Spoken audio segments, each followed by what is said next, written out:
সপ্তাহের প্রথম কর্মদিবস ২৯শে মার্চ রবিবার সকাল ৯টায় সচিবালয়ে প্রবেশ করেছেন প্রধানমন্ত্রী তারেক রহমান। গাড়ি থেকে নেমে সরাসরি চলে যান সচিবালয়ের ৬ নম্বর ভবনে। সেখানে অবস্থিত একাধিক মন্ত্রণালয়ে আকস্মিক পরিদর্শন শেষে নিজ দফতরে বসেন তিনি।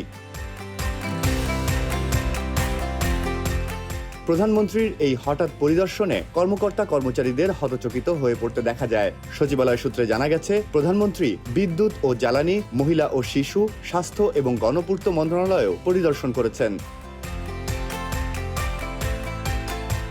কর্মকর্তা কর্মচারীরা সময় মতো অফিসে আসছেন কিনা তা যাচাই করতে তিনি বেশ কয়েকটি মন্ত্রণালয় ও দফতরে ঘুরে দেখেন বলে জানান কর্মকর্তারা।